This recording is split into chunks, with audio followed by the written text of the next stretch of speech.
अस्सलाम वालेकुम गाइस। ये उस्ताद हमारे मार्बल की फिलिंग कर रहे हैं, देख लो माशाल्लाह से। ये देखो माशाल्लाह सही क्लीन काम किया हुआ है। ये देखो सुबह से कर रहे हैं माशाल्लाह। ये देखो सारा बेहतरीन काम किया हुआ है माशाल्लाह से। कमरों में भी काम किया है, इधर भी काम कंप्लीट हो गया है पड़ा बस माशाल्लाह से। ये देख लो अब हम नीचे जाने लगे हैं, उसके साथ भी आपको वीडियो दिखाते जाएंगे साथ के साथ माशाल्लाह से। ये देखो नीट एंड क्लीन काम करते हैं। ये देखो हर वीडियो के साथ आपको दिखाएंगे इंशाल्लाह।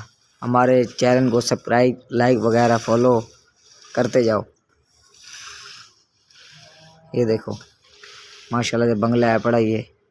अभी नीचे भी आपको दिखाते जाएंगे वीडियो के साथ साथ। ये इधर काम हो गया पड़ा, इस कमरे में भी हो गया, इधर भी हो गया।